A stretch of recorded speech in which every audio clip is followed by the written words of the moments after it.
Hello? Anybody home? Today, I want you to open your mind.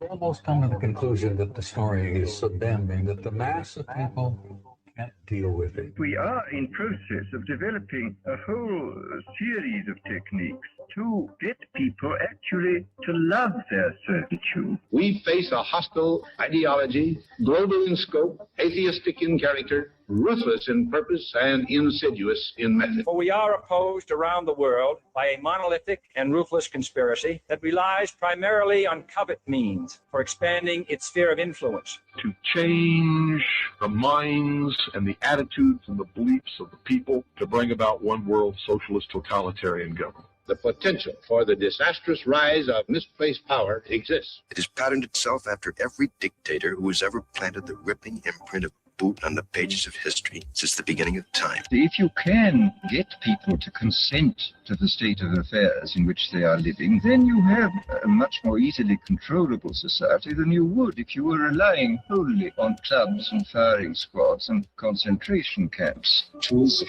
conquest do not necessarily come with bombs and explosions and fallout. There are weapons that are simply thoughts. Prejudices. As you connect the dots between different people, organizations, religions, history, suddenly the picture starts to form. The kingdom of God is within man, not one man nor a group of men. Someone born in the United States is not more special than someone born in Mexico. They're just vehicles for the consciousness to experience.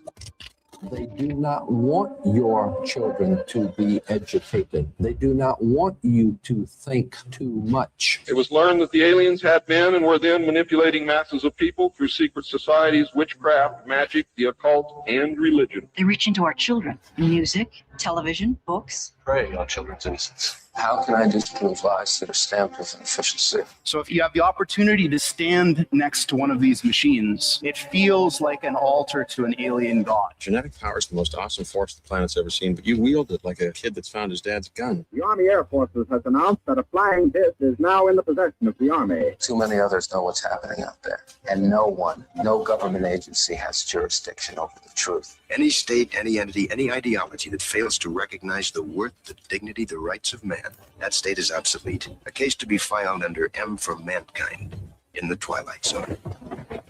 About time some of you got acquainted with the real hard truth. You don't connect the dots, just a mass of what's all this about. You are listening to the Secret Teachings Radio. I'm your host, Ryan Gable. Thank you so much for tuning in on this Friday, December 12th, 2025 edition of TST Radio. If you'd like to contact the show, you can email rdgable@yahoo.com. That's rdgable@yahoo.com. And you can find the show online by searching www.tstradio.info. You'll find the full show archive on the website, my books, links to social media. You'll also find all of that linked up below in the show description. However you're listening, about 99% of the audience listens in audio form only, so you find those links down below. And for those of you listening and watching on YouTube, welcome to the special Friday show. You should know by now that the links are down below the show description if you would like to find the different things, the different avenues to see what's going on with the Secret Teachings, or to contact me, or to support the show. Thank you so much for listening in the archive, because when you hear those ads that I don't place in the show, Spreaker does that, but when you hear those ads, that supports us and financially keeps us on air. For those of you who are in the show archive, who have subscribed, thank you for supporting us directly. You are what keep us independent Monday, Tuesday, Wednesday, Thursday, and Friday. This week has been an interesting week, especially if you enjoy the Secret Teachings, because you've gotten more of TST Radio for free. I hosted Ground Zero on Monday, and based on the airing of this particular episode, this will be before tonight's episode of Ground Zero, which I will also be hosting. I thought about doing a back-to-back broadcast, but I thought that there would be too much time in between the shows. And then, of course, if I'm on Ground Zero and broadcasting to various different video platforms, there are so many commercial breaks that you would just be sitting here behind, a silent stream for, what is it, 4, 8, 12 or so minutes every hour, on and off. I don't know if that would be very interesting. People would probably be very confused. So I decided not to do that. However, we will be hosting Ground Zero later, and I ask you to tune in if you've already heard that show. Well, just ignore this. You'll listen to this later in the archive. You'll be able to find the Ground Zero show along with the other two I hosted this week and last week in the archive. I put those up, and that's why we did not do a Thursday show this week, which is pretty rare for the Secret Teachings. So that's why you get an extra Ground Zero show in there. I would like to say hello to all of you listening in the chat room. I know more and more listeners will come into the chat as the show goes on. It's pretty strange to me that my show and my channel on YouTube, which I don't really use, was completely banned. And then when it came back online, we would get a very large number of people who would tune in. And that was without promotion. And now with promotion and with people knowing that we do consistently a show for many months now, it doesn't seem like anybody really shows up. I don't know what the reason for that is. In fact, last week I think we had a few hundred people in the YouTube, and my numbers told me that like 76 people saw the show, even though there were like 100, 200 unique people watching on YouTube. So I'm pretty sure it's all throttled back. We had Chris Michaels on the show this week. Pretty fun show. Smart guy, and his show is also throttled back on Spotify. I think he had said he did his show for, I want to say like a decade, and yet he's almost invisible online. Hey, that's how it works. And that's how it works with any subject, especially tonight's subject.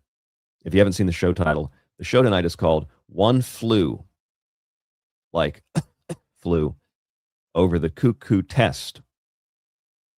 Right now, we are being told, other than measles, that the flu is not just a regular flu.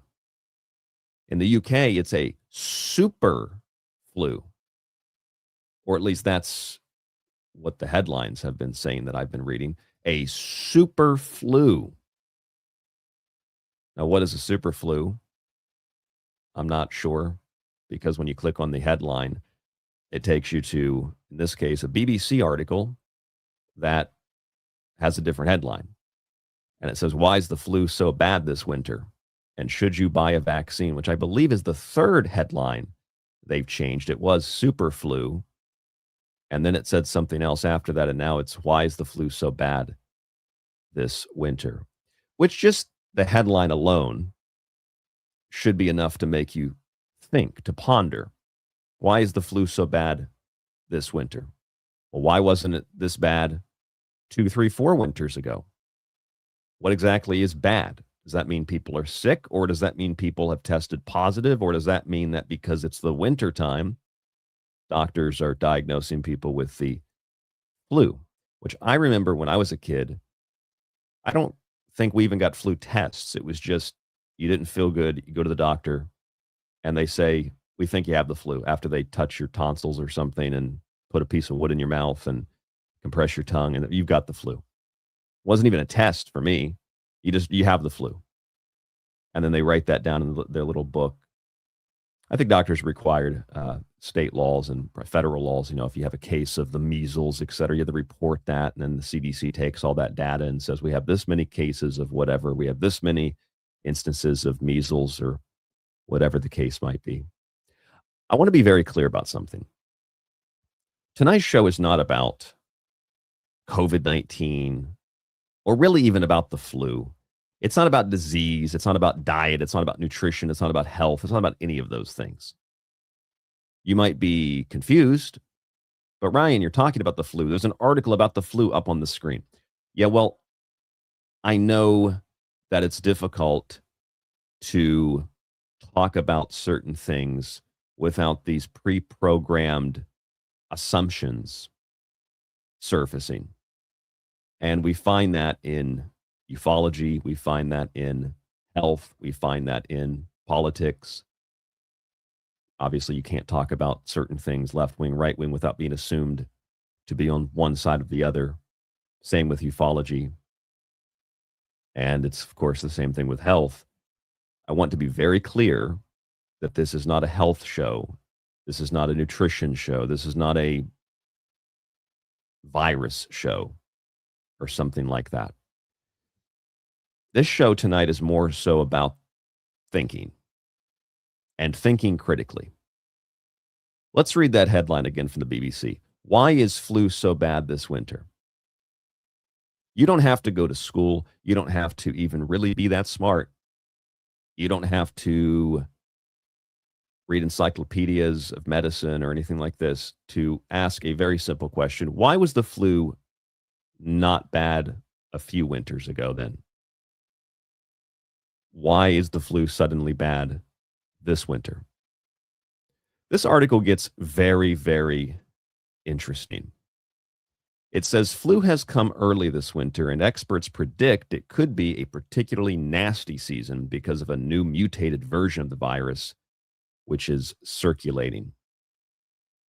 I'm going to read you this directly from the article, and I want you to pay very close attention to what it says. This is one of those shows you need to pay attention. Don't play this in the background because it's not going to make much sense unless you listen to the words I'm using. I'm going to choose my words very purposely, very deliberately. Why is flu so bad this winter? This is what the article says. The version circulating this winter is H3N2 subclade X, a type of seasonal influenza A virus. Some are calling it a super flu. People have not encountered much of it in recent years, which means there is less built-up immunity against it in the community. NHS, England says there were enough flu patients to fill more than 3 whole hospital trusts in the first week of December. There were an average of 2,660 patients a day in hospital with flu, a rise of 55 on the previous week. NHS chiefs say the total has kept increasing since September, 7 December, with no peak in sight. Projections have suggested there could be between 5,000 and 8,000 hospital cases by 14 December. The highest figure previously recorded for a 7-day period is 5,400.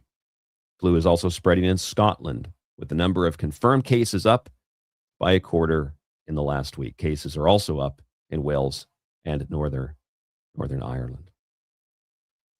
Now, this might sound boring to read a random news article, and people might assume, tuning into this show here or there, that this is just a standard, as I see in the chat, a standard fear-mongering type of an article. I mean, it is. But if you read this and you think about it, none of it makes any sense.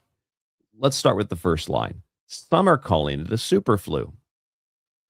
Who's calling it a super flu?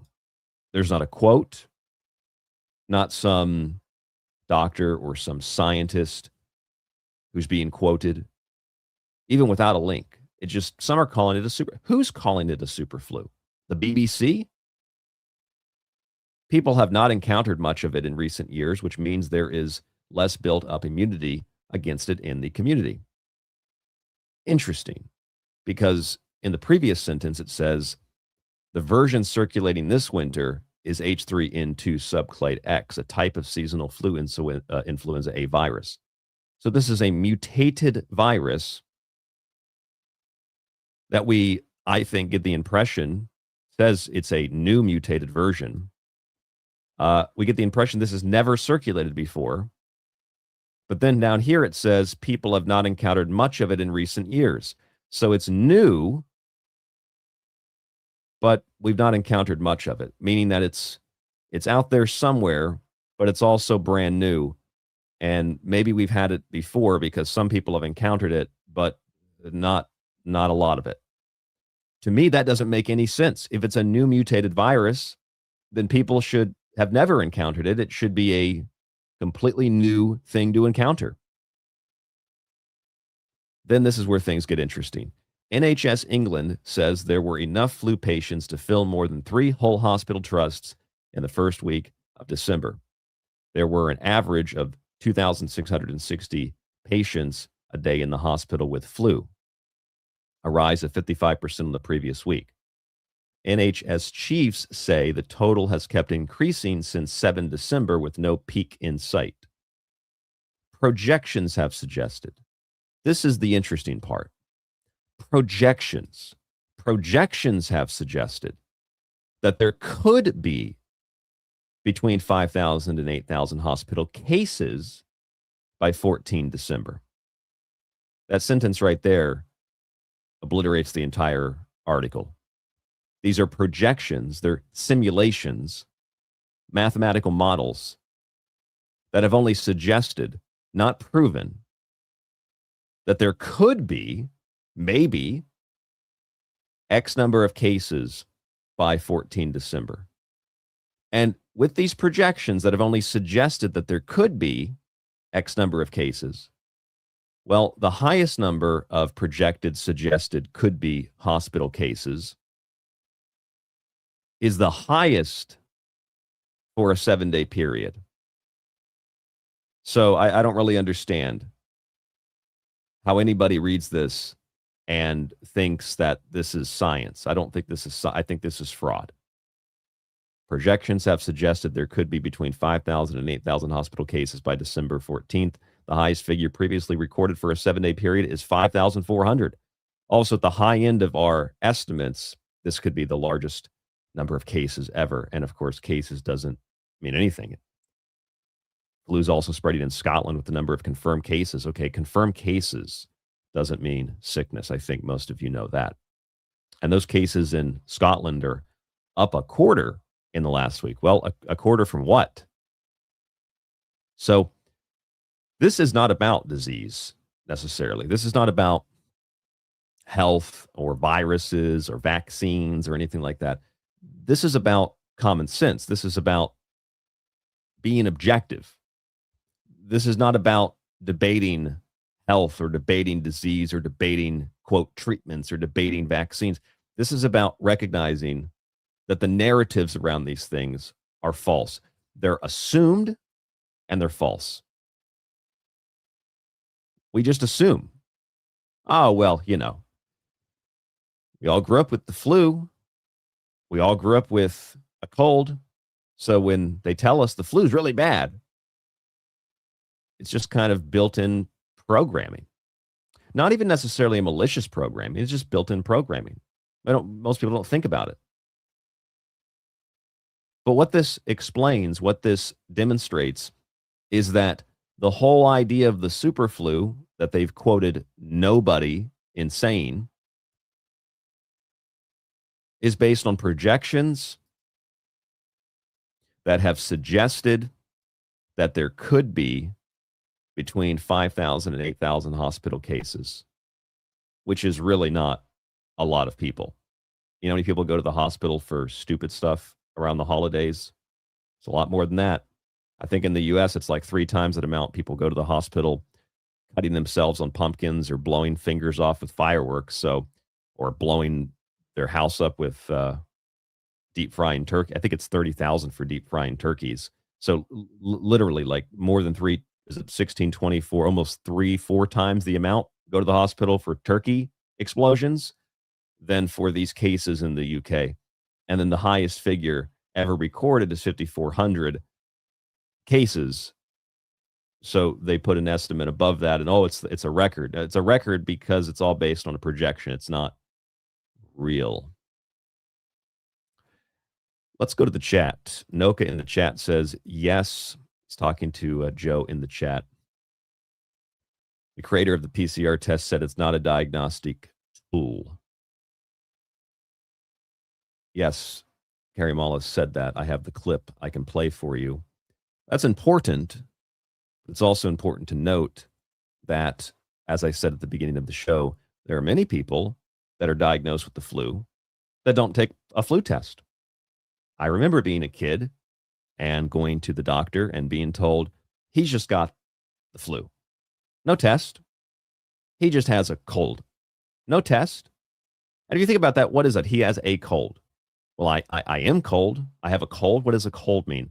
How do you define a cold? How do you define the flu? I mean, influenza comes from the influence of the stars, the influence of that which is above and that which is around.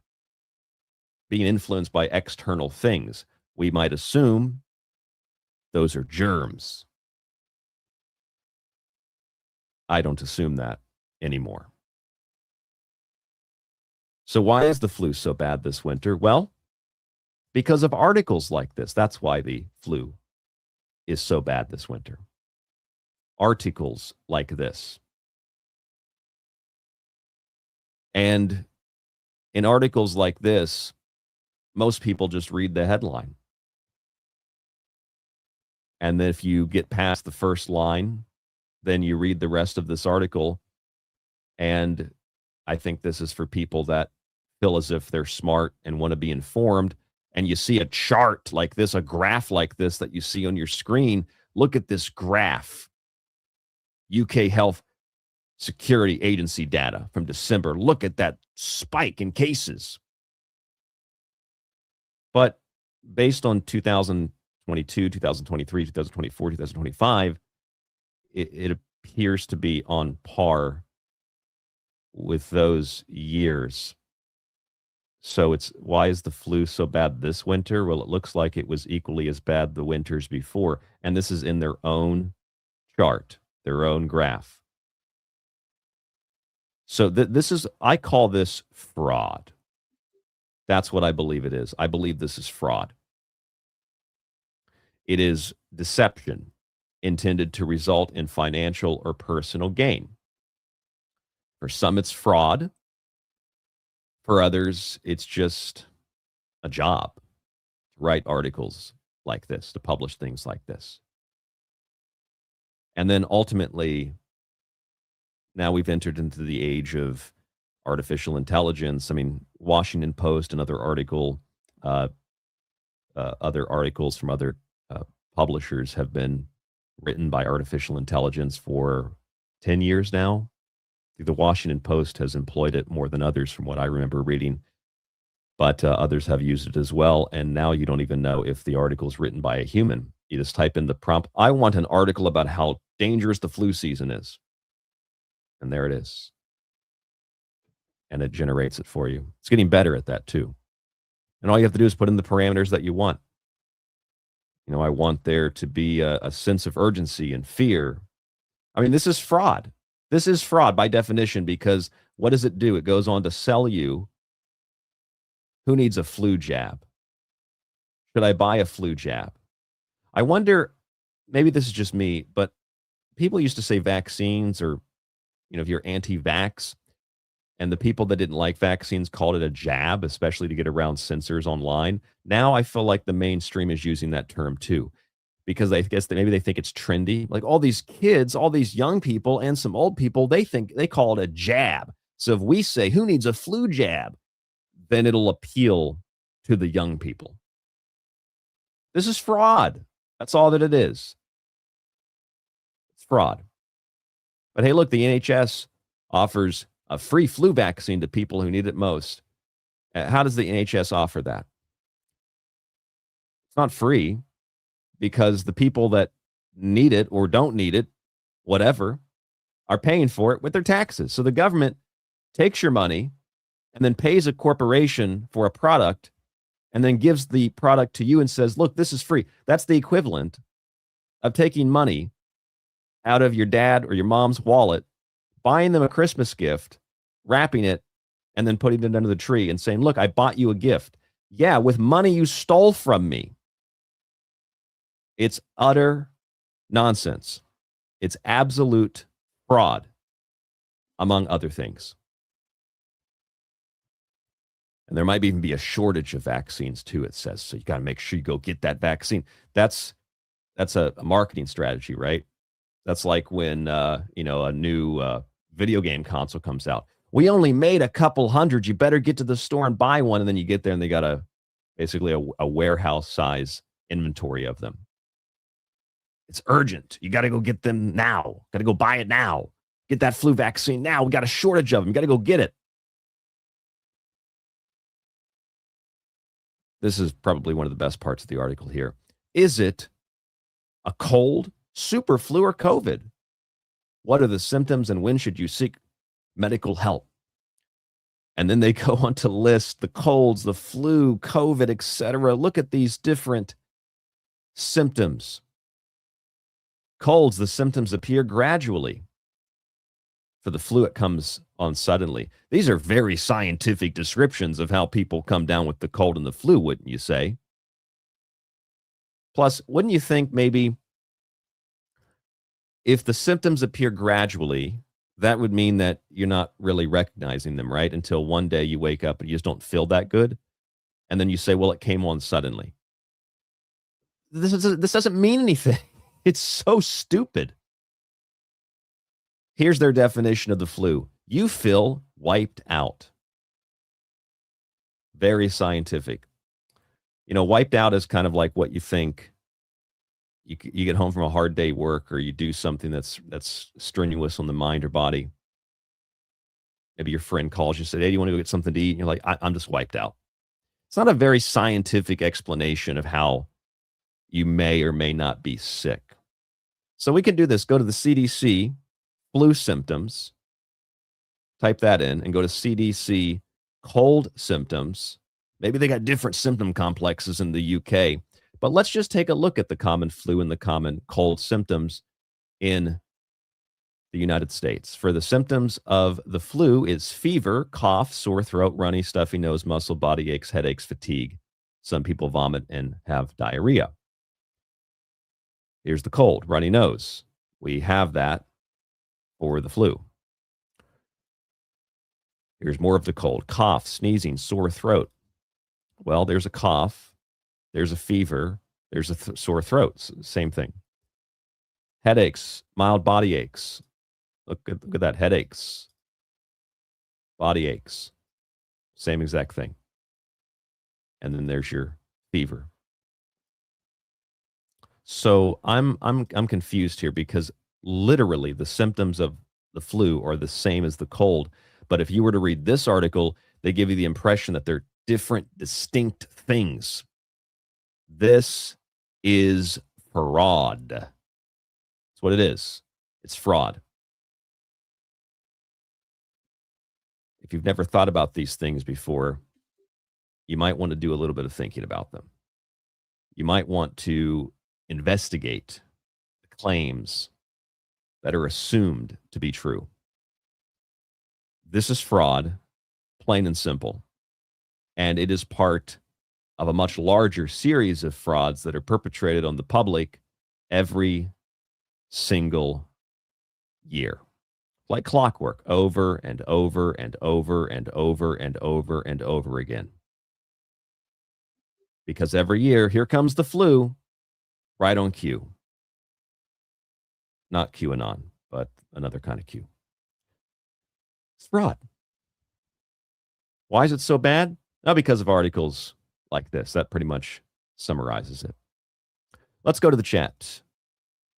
Clay in the chat said, BBC is Fabian Society. Is it? Maybe you mean that literally or figuratively? I don't know. Joe said the NPC don't think. That is accurate. Patriot Girl says your body is protecting you. Your immune system is beyond intelligent. Yes, it is. Beyond intelligent. Very sophisticated. Some people don't believe in the immune system, but either way, the point remains the same. Let your body do what it needs to do. Malorcas 45 says norovirus is so hot right now. Yeah, you're right. Norovirus is hot. Measles is hot. It's a super flu. It's pretty hot. Big super flu outbreak.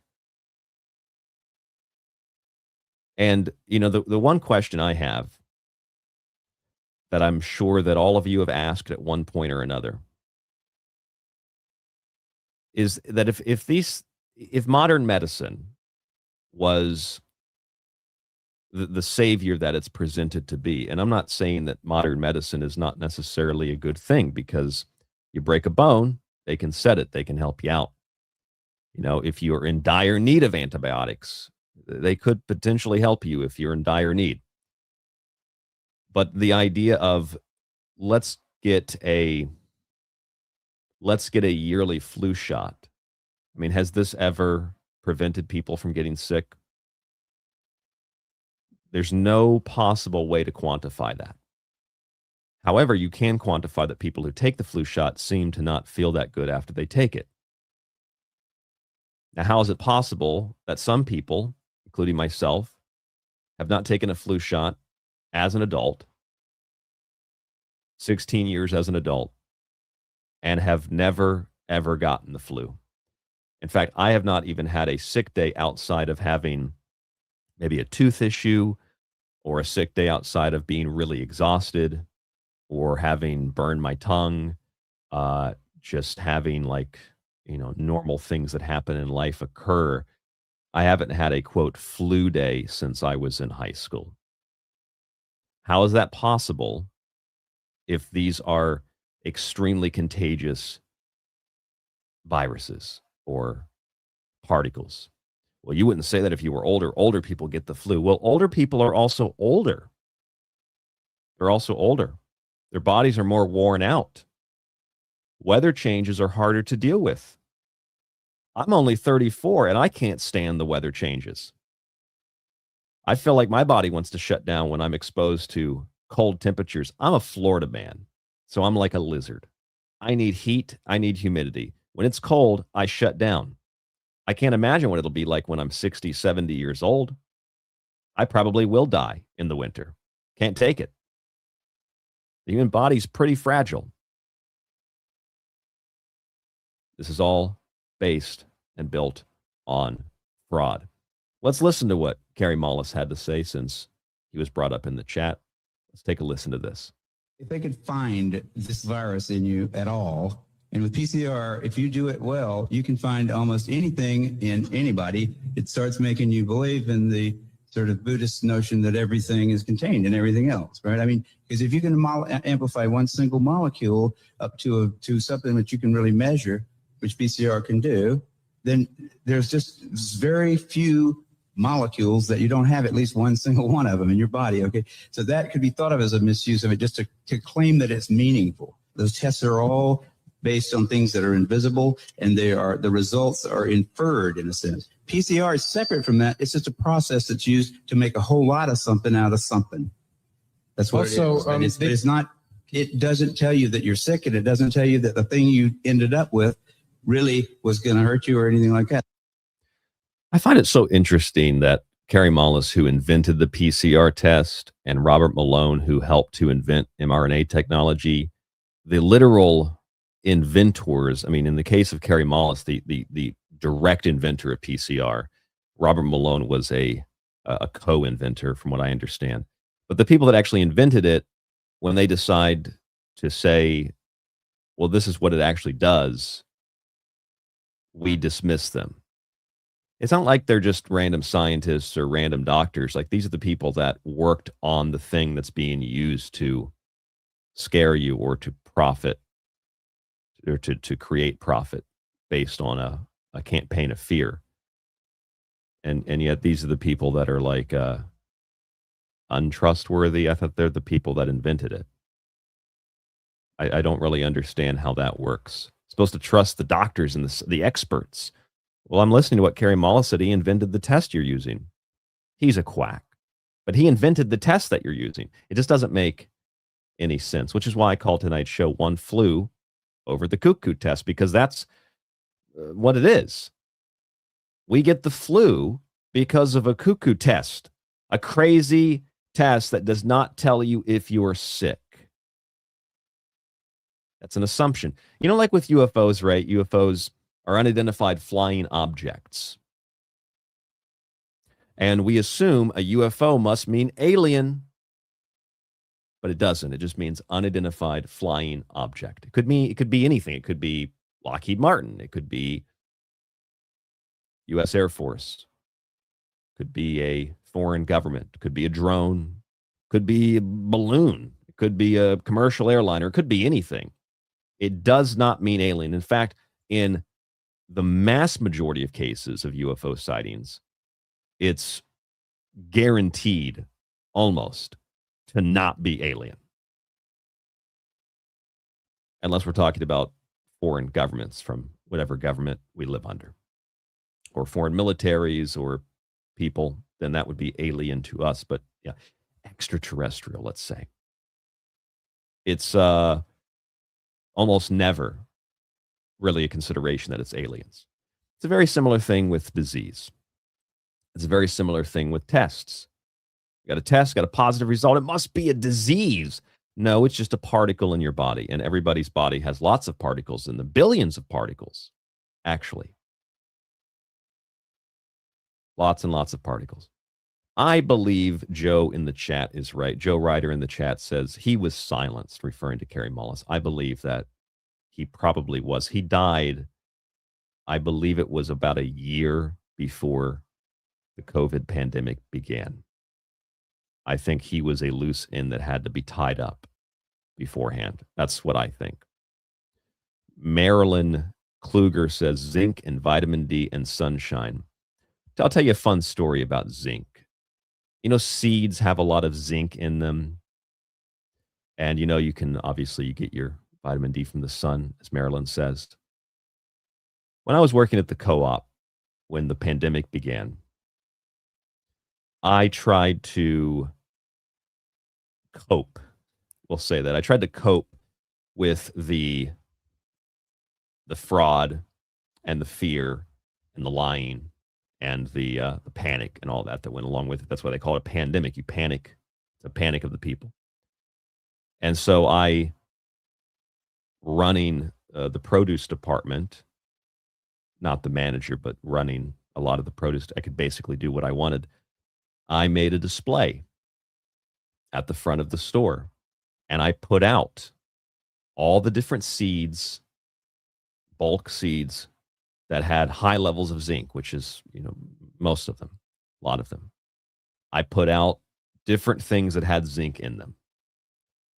No need to go into the details of what my little display looked like, but I put these things out with zinc, and I put a little sign up that explained how much zinc is in these things, and if you eat these with other things, you know, the types of absorption you'd get. I did a lot of research into it.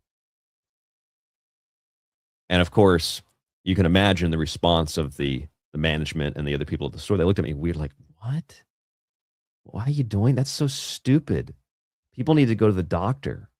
It's like, well, they can go to the doctor, but like if people are coming in here and they're going to the pill department, they're going to the supplement department, and they're asking for zinc.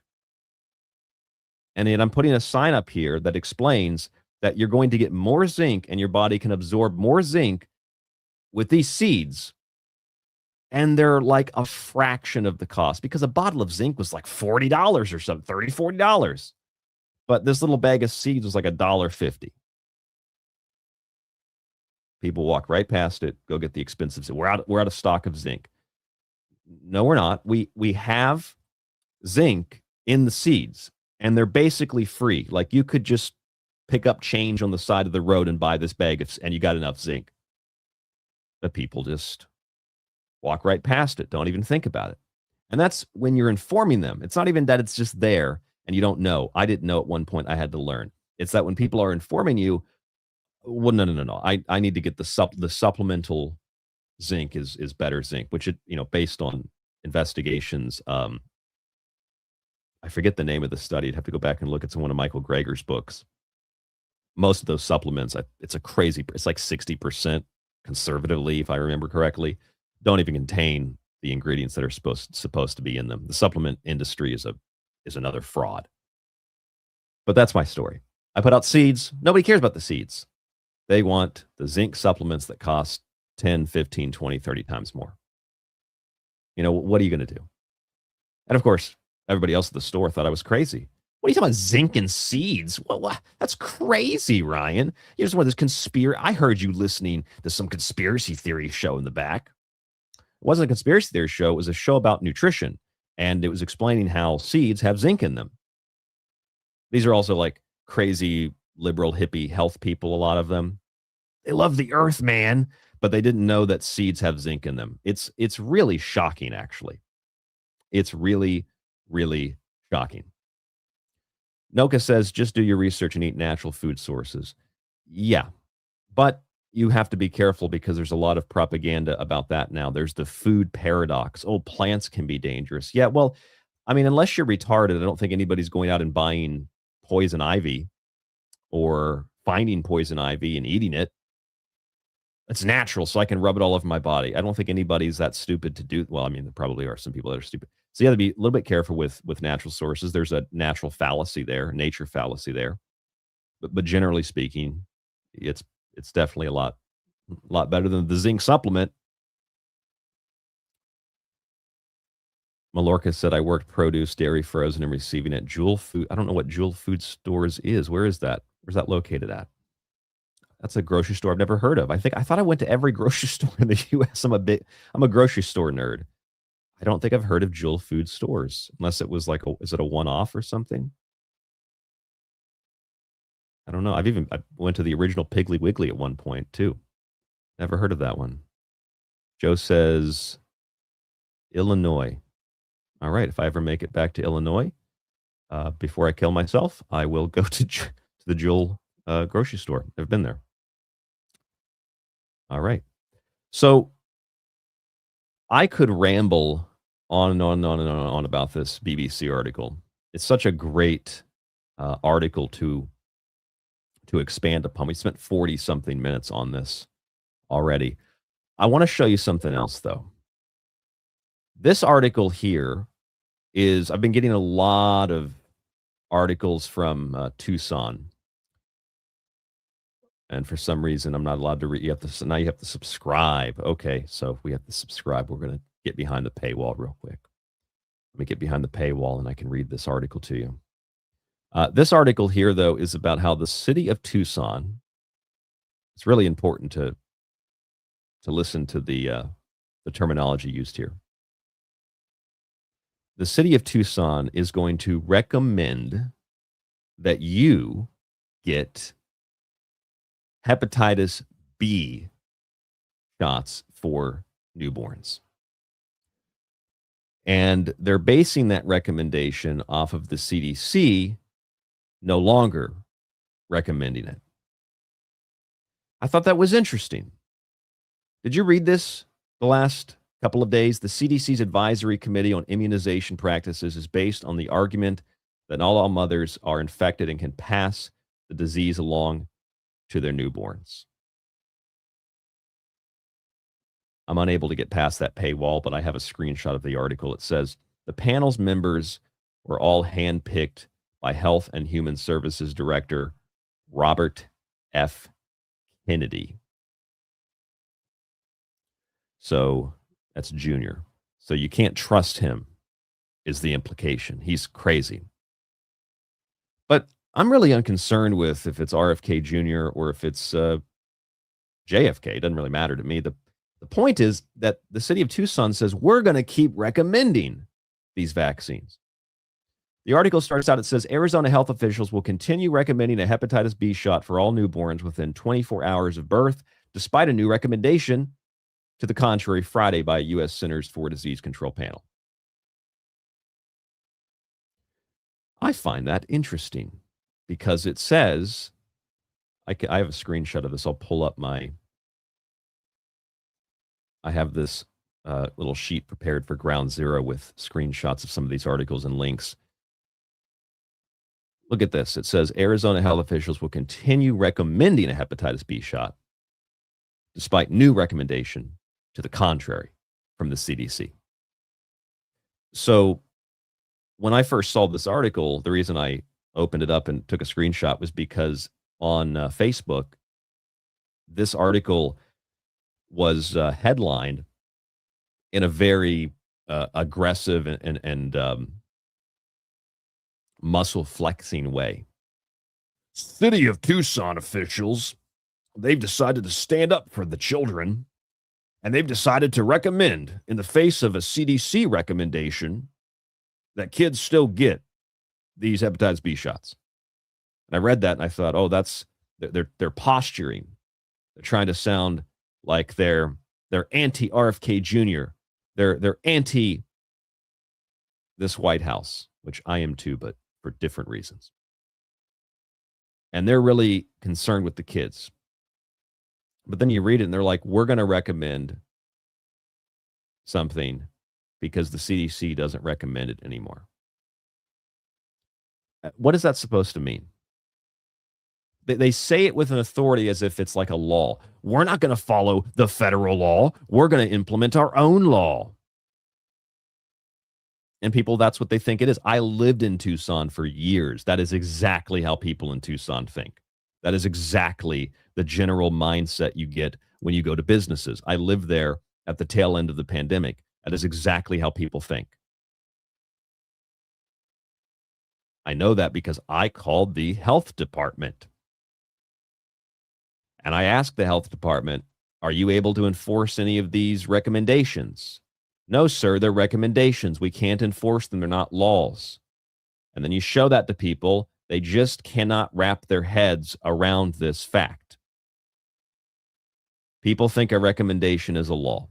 So this is the city of Tucson posturing. They're not recommending it anymore. We'll recommend it, though. Great. I still don't want it. But it's a recommendation. Yeah, and I don't want it. I mean, it's like if you went to Costco or something and they said, you know, they're having like a sample day. And you go in and you get a sample.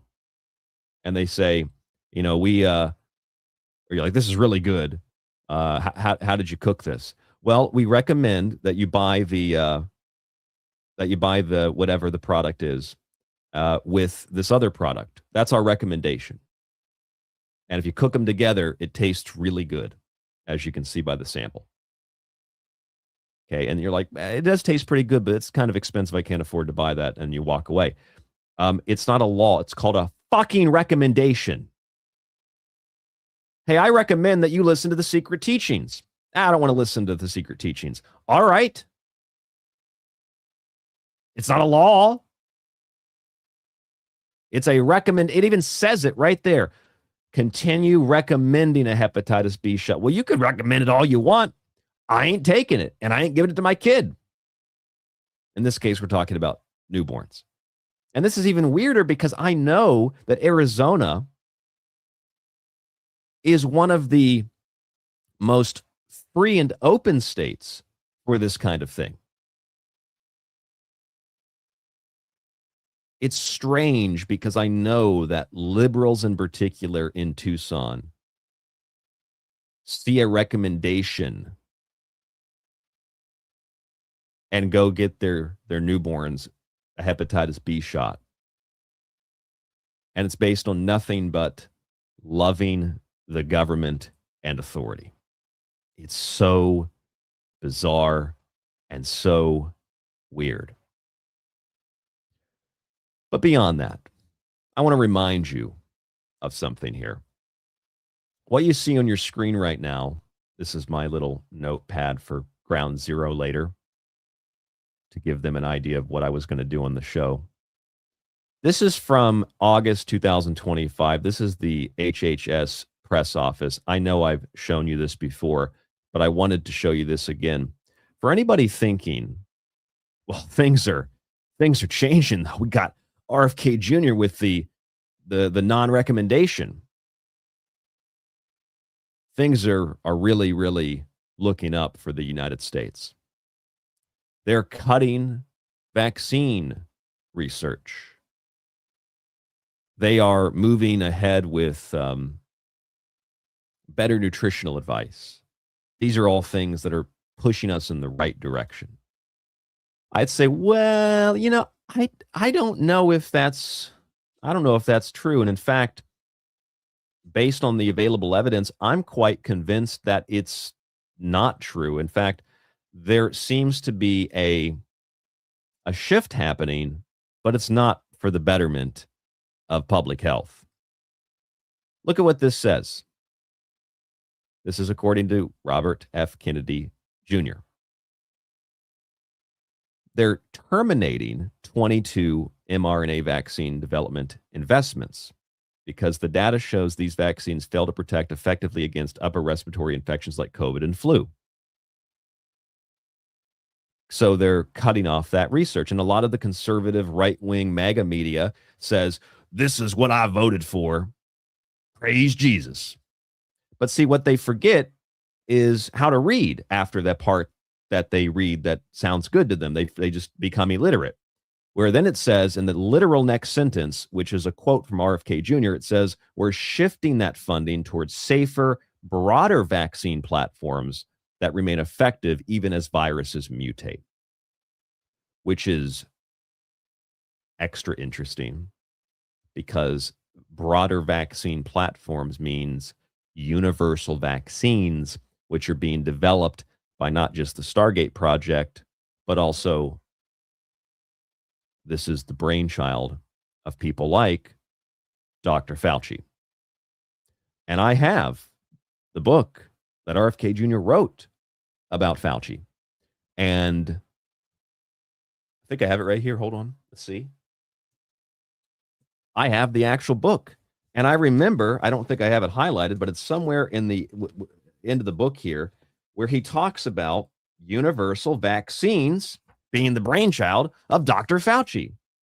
And yet, here's RFK Jr. saying we're cutting 22 vaccines that are mRNA to shift them toward universal vaccines. This is the press release from the HHS. It's a quote from RFK Jr. This is not winning. This is not what I, quote, voted for. Not me. I didn't vote at all. But this isn't what you voted for, is it? So you notice the wordplay? You notice the fraud here? Projections, suggested, recommending, simulation. It's all a simulation. It's not real. It's fake. It's fraud. A fraud is a deception to make money. And that's what this is on one level. On other levels, it's something different. But that's what it is. It is a fraud. On other levels, it's quite literally psychological warfare. When you look at the HHS and you look at the NHS and you look at Yale University and you look at the CDC and you look at the types of literal psychological warfare they engaged in. A great example of that is what I've talked about on this show over and over and over and over again.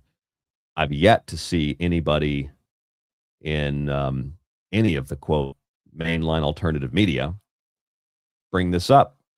And what this is a Yale University report about vaccine messaging. You can pause the show if you're on YouTube or X or Facebook and read this. I'm not going to go through it again because I've done it many times, but this is the experimental treatment messages for vaccines. This is your self-interest, community interest, trust the science, trust the science, trust the science, personal freedom message. Screenshot that. If you want the actual article link, I can send it to you. And then this is actually from the UK. This is the actual document here. I can pull the document up for you real quick. This is where they talk about using the psychological warfare. Literally, that's what it says. It's not like figurative. It's like literally psychological warfare. This is their 2020. I could send this to you if you'd like. This is their 2020 social distancing measures paper, where it talks about using persuasion and the messages of responsibility to others and positive messaging around your actions and tailoring messages, coercion. This is a great document. Read it all for yourself. And it's not my opinion. I'm not calling it psychological warfare because it's That's like what I think. That's what the people that worked on this and the SPIB, that's what they said it was. It was fear to control people. So most of you know this already, but just a very brief reminder. So let us go back to, I have my Ground Zero show stuff that I sent the network so they could see what I was talking about tonight. I have a little note here to play an audio clip from Andrew Cuomo. And since we have a video stream going, I want to actually, I think I will show you the video. Let me pull it up here. I can show you the actual video of him saying what I'm going to play that he said. Remember Andrew Cuomo? Maybe you don't know Andrew Cuomo. He was the governor of the state of New York. I was living there in that state when he was the governor, when he got photographed with the pierced nipples and when he was grabbing women's asses and when he was, a real class A piece of shit. And everybody loved Cuomo. Even some of the people that weren't liberal, they were like, oh, he's the leader. We got to follow him. Whatever he says, he's got executive orders. You got to follow it. People print these executive orders out, tape them to the wall of the store I worked in. Look at they got like bow down to the order. Oh, praise the glorious leader. It's like, he can't enforce any. It says in the order, he can't enforce it. No, but it's a law. Oh, they're going to arrest us. Oh my God.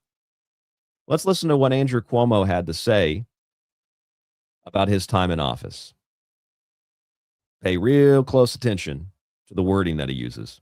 I believe if government were to now say, we just made a finding that there's a new virus and everyone should do X, Y, and Z, the amount of compliance with X, Y, and Z would be much, much lower than it was at the beginning of COVID because people do not trust the government, especially on this issue, the way they did at the beginning.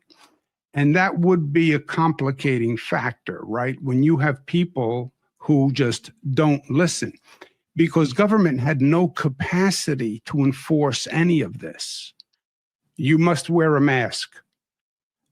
And people wore masks in New York. But if they said, I'm not wearing a mask, there was nothing I could do about it. You must close your private business. I won't. Well, there was nothing I could really do about it. It was really all voluntary. And it was extraordinary when you think about it, that society acted with that uniformity voluntarily because I had no enforcement capacity. So you have a reduced trust in government.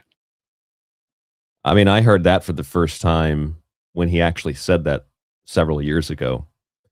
And I sent that to the manager of the store that I had worked at.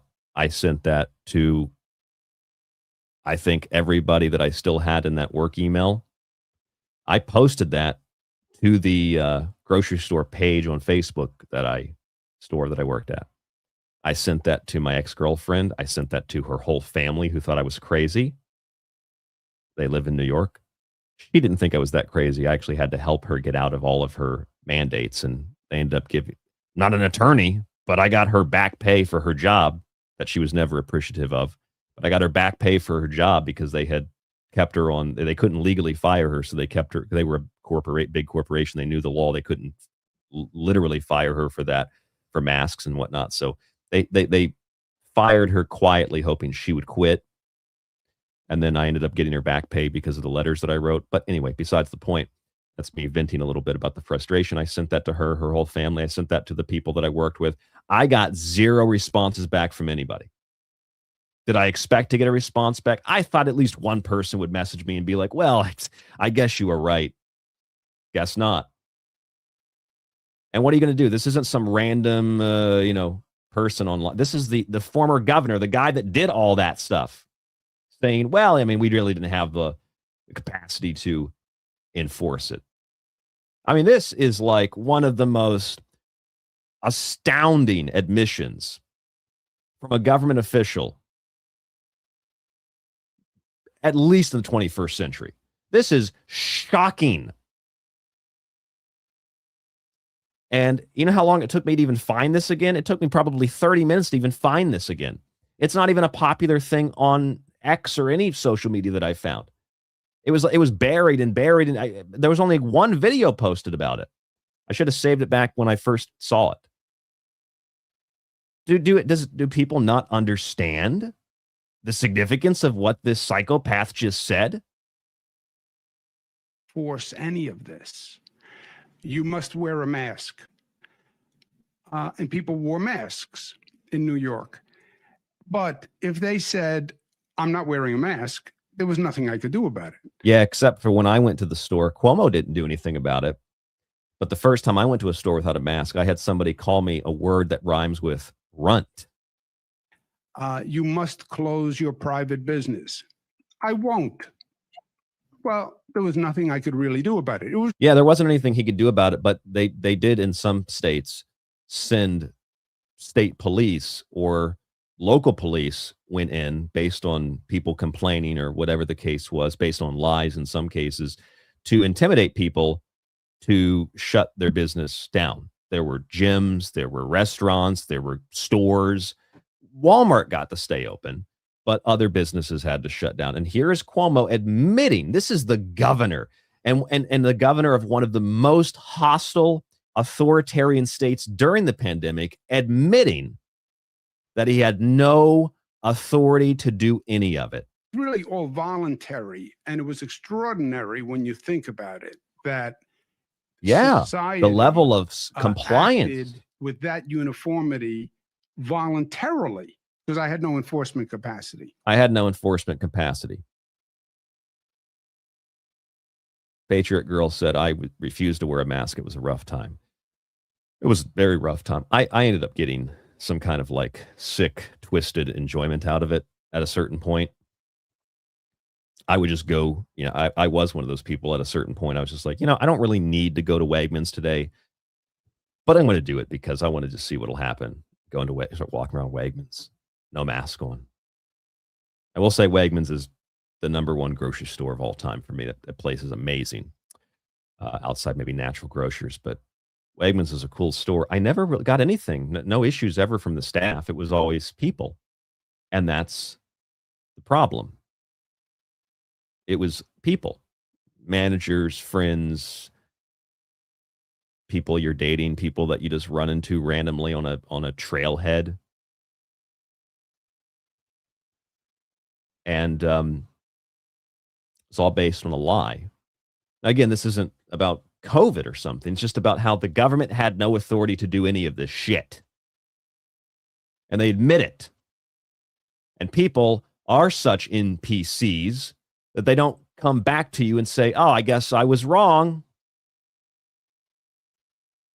And what's really scary is that I think that he's wrong about the first thing that he said. That if you were to try to do it again, people wouldn't participate. Bullshit, they wouldn't participate. People absolutely would participate because you know why? ... It's different this time. This isn't COVID. This is the super flu or whatever nonsense the media manufactures at the behest of pharmaceutical corporations and hacks like Andrew Cuomo. And the most sickening thing about all of this, if there's anything more sickening, is his disgusting brother who's like, oh, I was duped. I didn't realize it. You know what? Fuck the Cuomos. Both of them. Hard. Screw both of these sellout authoritarian hacks. And when his brother's like, oh, I was just duped. People pat him on the back. Well, I mean, he admitted he was duped, so no big deal, right? No big deal. You got to be able to let people come over to the other side when they admit that they were wrong. No. He should be shamed publicly like a Chinese communist cultural revolution. Put the dunce cap on him, stick him on stage, and yell insults at him. You do not get to defraud people and lie to people and scam people and make people so afraid that they're borderline suicidal, that they break up with their girlfriends, boyfriends, husbands, wives, that they destroy friendships of 15, 20 years, that they lose their jobs, they lose their livelihoods over your lies, and then you just gonna be like, it was a mistake. Oops. We got that one wrong. And then people are like, oh, he's a good guy. We can bring no, he's not a good guy. He needs to do something. I don't know, some Hail Marys or something before I ever consider thinking maybe he learned a lesson. These are not good people. These are people that are professional psychopaths, professional liars. And yet Cuomo somehow admits that and then runs for the mayor of New York City. Would you rather have had Mom Donnie? They both work for the same people, so no. The fact that he could even try to compete to run for mayor is shocking. He just admitted that he lied to you. Nobody cares.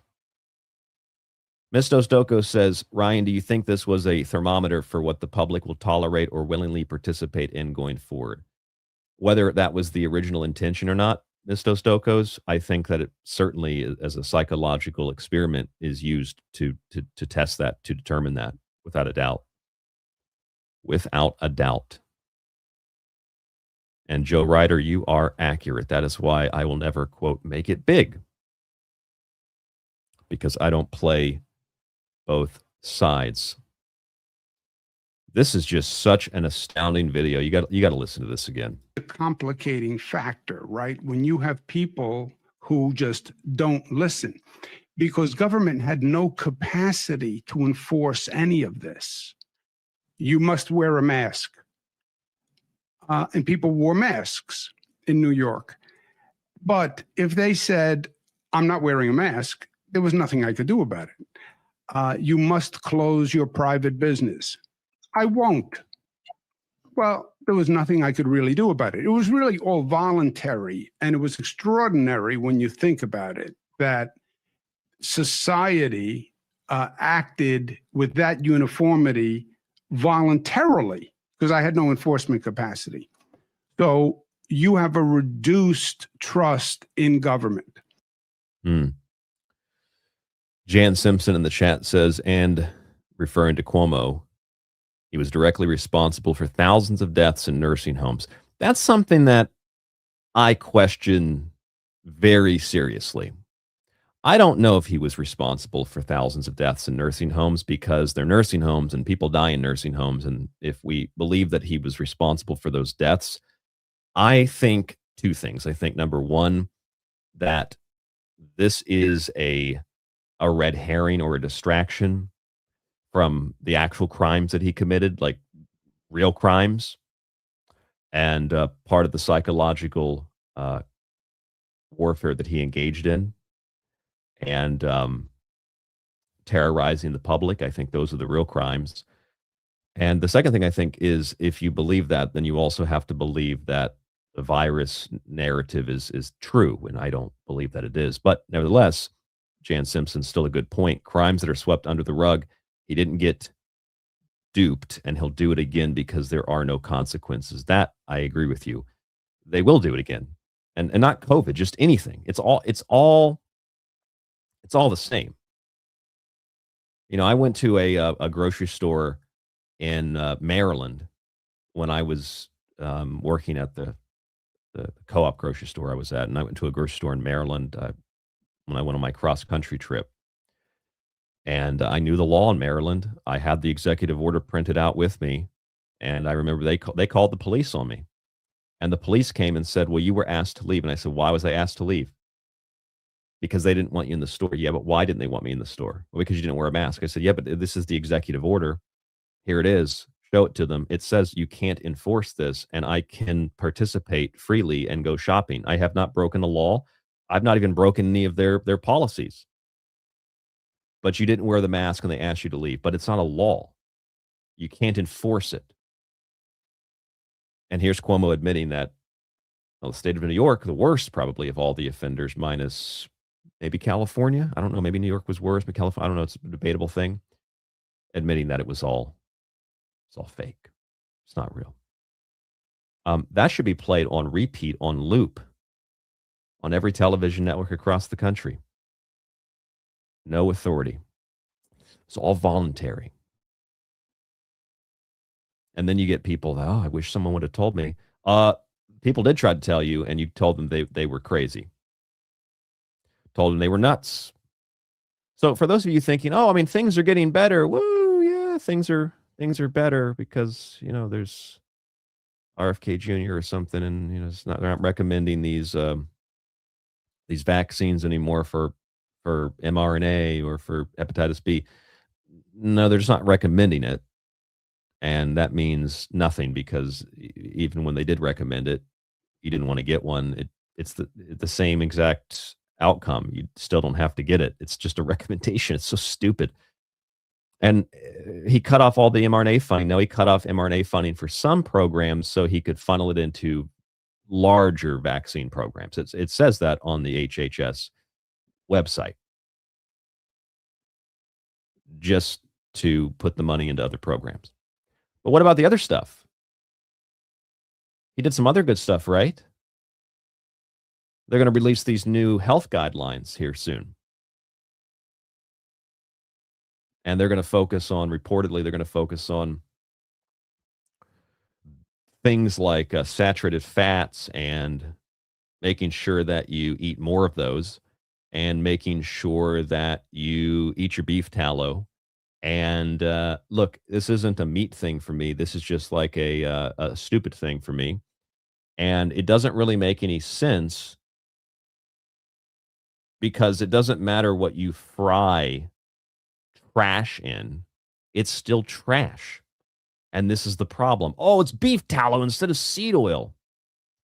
What does it matter what it's fried in? It's still trash. It's still garbage.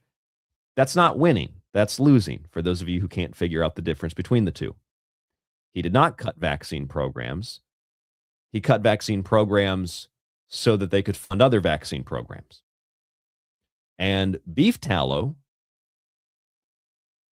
is just still fast food junk.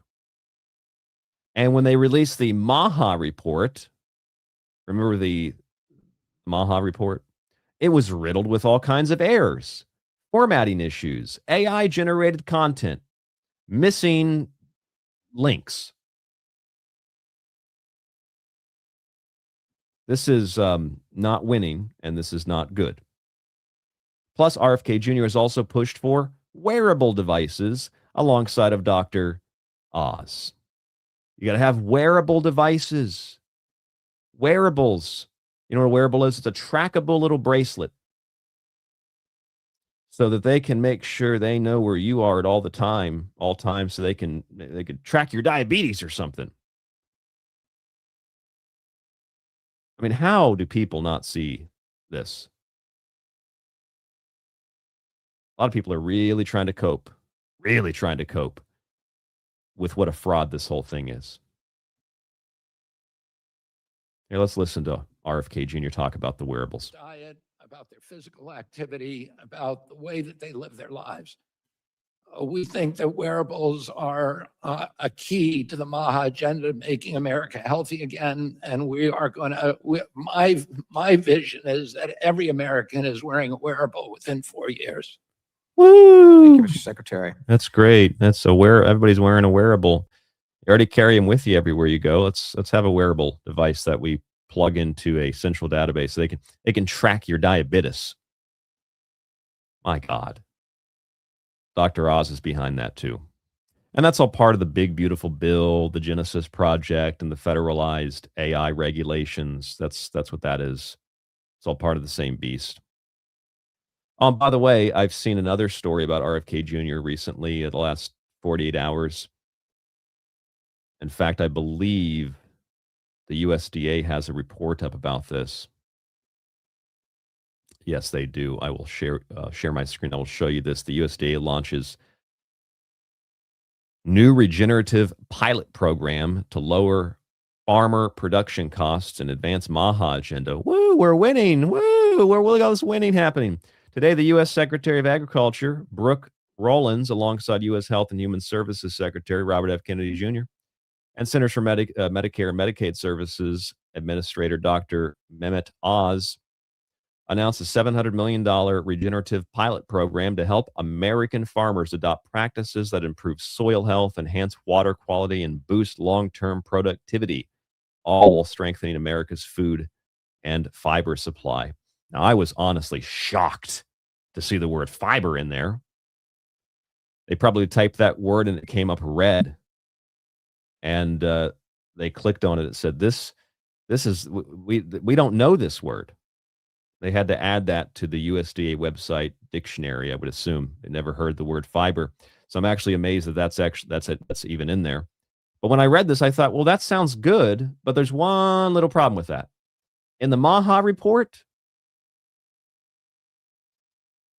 they didn't mention chemical agriculture at all. And reports are that it was supposed to contain information on chemical agriculture, and it didn't. And the MAHA report is supposed to be, you know, the golden plan for the golden age. And their plan has nothing. They're just going to allocate $700 million for a pilot program. How much of that money is actually going to go to helping small farmers? You know where that money's going to go? That money's going to go in the pockets of big corporations, and that'll be the end of it. It's not going to go to help farmers. And if it does, great. I would have a very, very hard time believing that that's true, especially considering that their roadmap for the future contains no mention whatsoever of chemical pesticide usage. But we're winning, right? And, you know, all this makes a lot of sense, too, when you consider who the White House chief of staff is. That's Susie Wiles, former lobbyist for big tobacco and food, big food. And remember, it's the big food companies controlled by big tobacco that are responsible for the junk food that we consume. Did you know that? You don't have to believe me. University of Kansas study analyzed these U.S. tobacco companies. And this is what they found. U.S. tobacco companies owned leading U.S. food companies from 1980 to 2001. We measured whether hyper-palpable foods were disproportionately developed in tobacco-owned food companies, resulting in substantial tobacco-related influence on the U.S. food system. This is their findings. Tobacco-owned foods, read this yourself, tobacco-owned foods were 29% more likely to be classified as fat and sodium HPF and 80% more likely to be classified as carbohydrate and sodium HPF than foods that were not tobacco-owned between 1988 and 2001. Tobacco companies appear to have selectively disseminated hyper-palatable foods into the U.S. food system between 1988 and 2001. So the woman, quite literally, who was a gigantic lobbyist for these companies, both food and tobacco, is the chief of staff at the White House. So none of this surprises me. It's all par for the course.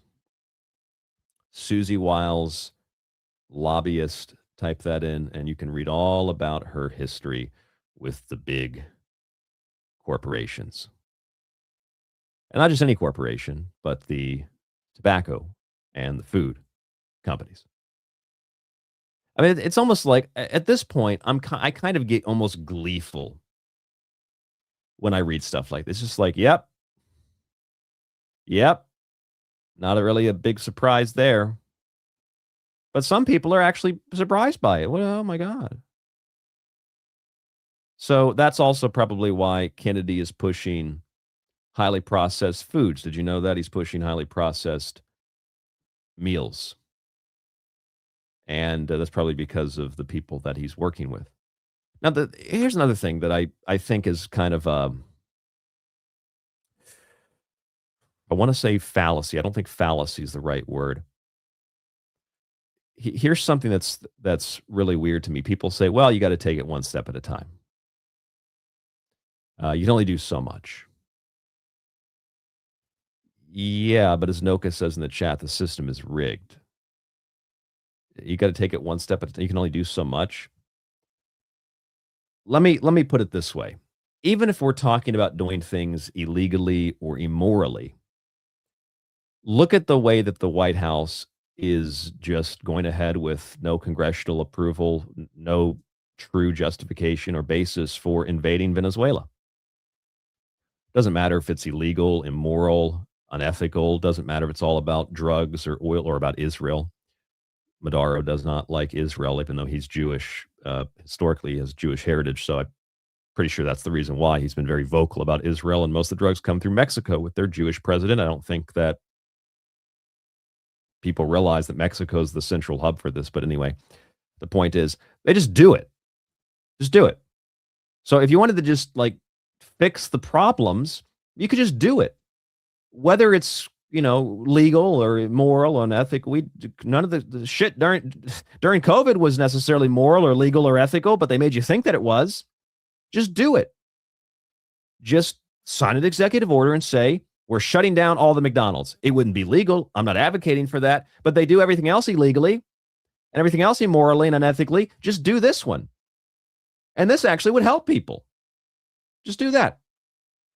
We're banning purchases of soda. I don't agree with that, but why don't they just do that? If you really want to help people, everything else is done illegally. Just do this illegally. Just do this without congressional approval. It's a joke.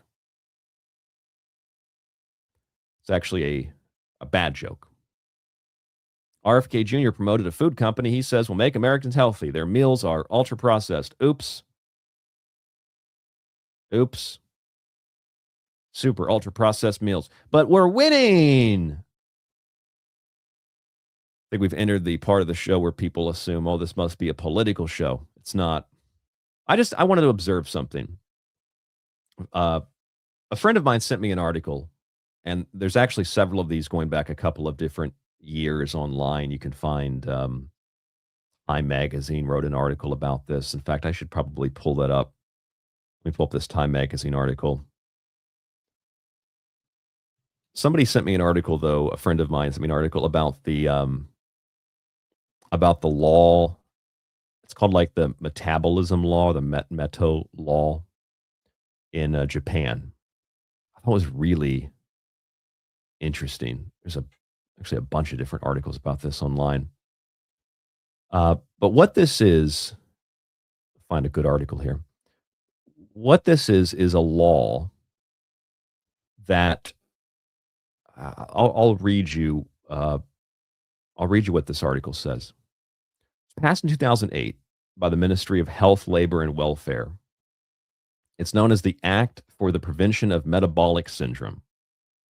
The Metabo Law says that this is the purpose of it, they can catch health risks early, especially for middle-aged adults. The Metabo Law has also been misquoted and misrepresented online by people who think, oh my God, if you're overweight, it's illegal in Japan. That's not true at all. But it is true that when you're in Japan, under this law, Japanese adults between 40 and 74 are required to have an annual health checkup that includes measuring waist circumference, one of the key indicators, not the only indicator, of metabolic health. As per the law, the waistline thresholds are set at 85 centimeters for men and 90 centimeters for women. If an individual's waistline, I'm guessing that's because of hips, if an individual's waistline exceeds these set thresholds, they are marked for further health guidance, which includes dietary advice, exercise counseling, and necessary lifestyle changes. It's not a crime, but if you don't meet these thresholds, you don't go to prison or something. Responsibility instead lies on companies, on employers, and local authorities. They're held accountable if too many of their employees or residents exceed the standard waistline standards. And those organizations may face financial penalties or increased healthcare contributions as a means of rectifying their negligence. Now, I honestly don't even have an opinion on that. I think it's partly funny, but you really don't have to worry about that here because there really aren't a lot of people that would exceed those limits anyway. But it's kind of like a safety net. Agree or disagree, that's a very unique thing that could be done in the United States. It's not a law that makes it illegal to be overweight or something or be wide or whatever. It's just a law that requires the public to be at a certain age to be screened, not for some virus, but for the size of their fat ass. And if you did that in the U.S., it's a very unique and kind of a novel thing. It's not a matter of, you're not shaming people. It's not a matter of legalities necessarily. Certainly in regard to if you're over the limit, you're going to go to jail. That's not what it is. It's just like, let's make sure we give advice to people that actually need it. If anything, this is just Japan being very efficient. Rather than giving out general health advice, which the public doesn't need because that's just part of the diet that they have here, including in schools, you find people that actually need it, and then you give them that health advice. Why don't we do that in the U.S.? And for people thinking, oh, that's just because you love Japan more than the U.S. Well, I'm starting to. In fact, a lot of things in Japan sound like it's the U.S. My wife told me the other day that police can't come in your house.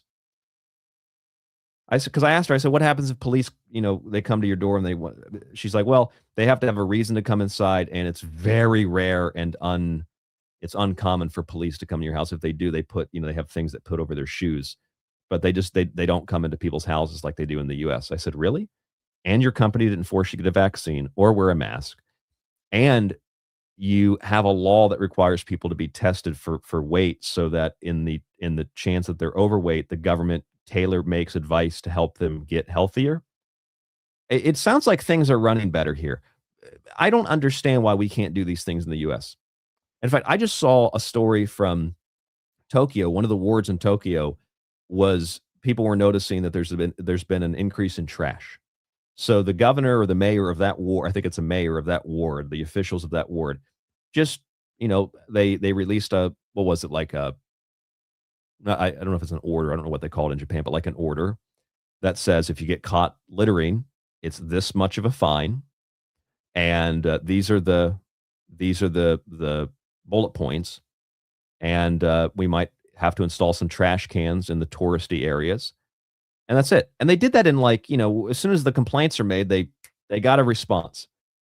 When I lived in Tucson, I'll never forget, the mayor actually posted this shit on X. She said something to the effect of, we're trying to figure out how to pick up the trash. We're not really sure. We're working on it. It's like, you just put it in a trash can. It's sabotage, folks.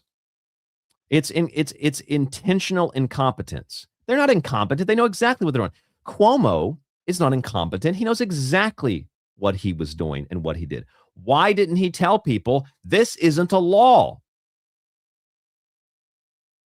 Why didn't he tell people that? He waited until after. And that's the equivalent of Eisenhower being like, we must guard against the unwarranted influence, sought or unsought, of the military-industrial complex.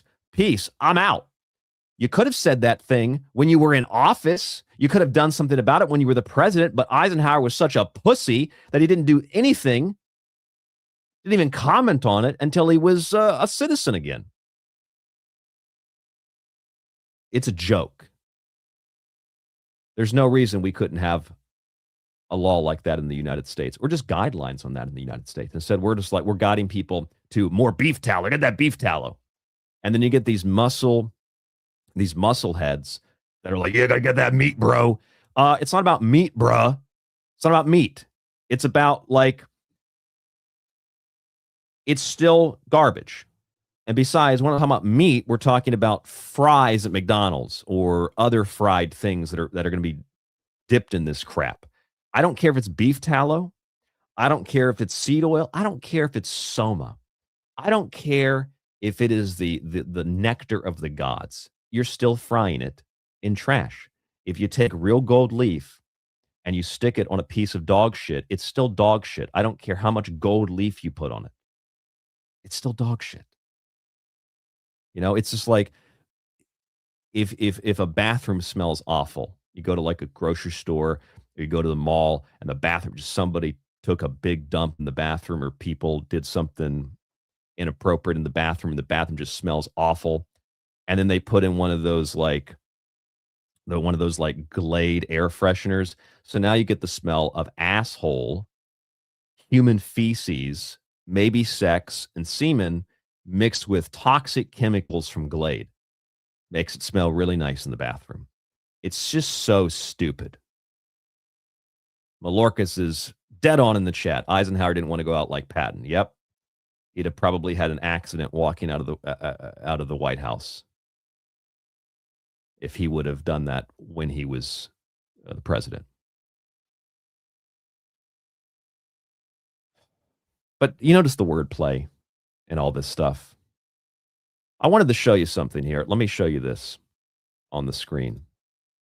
This is probably one of the most important and critical things I could explain to you. We're going to talk about this a lot on Ground Zero.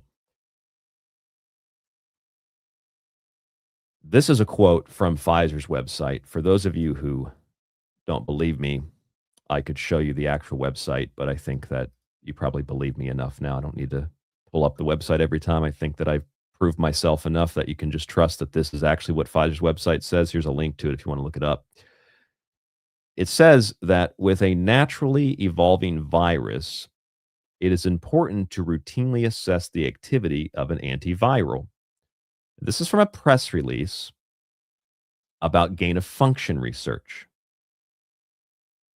This is what it says. Most of this work is conducted using computer simulations. So they do gain-of-function research. It's just done on a computer. Here's an article from the Associated Press. Remember back, when was this? In 2023, I think. Yeah, 2023, July. Earth hit an unofficial record high temperature this week. Oh my God, it's so hot. Problem is, the National Oceanic and Atmospheric Administration, NOAA, and this is not my typo, by the way, this is the typo of the Associated Press. That's how just terrible it is. Probably AI wrote this. Whose figures are considered the gold standard. Here, I'll correct it because they didn't correct it. Are considered the gold standard in climate data. And they said in a statement on Thursday, this is July of 2023, that it cannot validate the unofficial numbers. Now, these unofficial numbers came from the University of Maine Climate Reanalyzer, which uses satellite data and computer computer simulations to measure the world's condition. See that? And the National Oceanic and Atmospheric Administration says it noted that the reanalyzer uses model output data, which it called not suitable, I love this line, for actual temperatures and climate records. You notice the similarity here, don't you? Pfizer says we don't conduct gain-of-function research, and if we do, it's on a computer. It's a computer simulation. That's how they do their viral research. The University of Maine says we have record temperatures. NOAA says, well, those are just substitutes for actual temperatures and climate records. Climate records indicate that this is not true. Pretty astonishing, isn't it? I pulled this out of one of my books. This is amazing. The USA Today reported in 2020 that a study had been conducted about SARS-CoV-2. The reason I have this particular article is because when I worked at the co-op, my boss gave this to me and said, Ryan, you're a smart guy, but you're wrong about COVID. And you need to participate like everybody else is. Look at this article. They tested the virus. I read it, And then I highlighted it and gave it back to him. And I said, yeah, you missed the part here where it said Borobia, how do you pronounce this guy's name? Boriaba. The study did not look at gas clouds of patients injected with or infected with SARS-CoV-2 virus, but it hypothesized. Oh, so it's a hypothesis. I hypothesized that this is what it might have looked like. And then it even says that may spread via the air. And the study was just a hypothesis. And then there's another one. This is from Nature. Although the conditions in the study were, quote, highly artificial. Jan Simpson, you are correct in the chat room. Everything is a lie from the start. It is. Pfizer uses computer models to do their viral contagion research, like the Umbrella Corporation.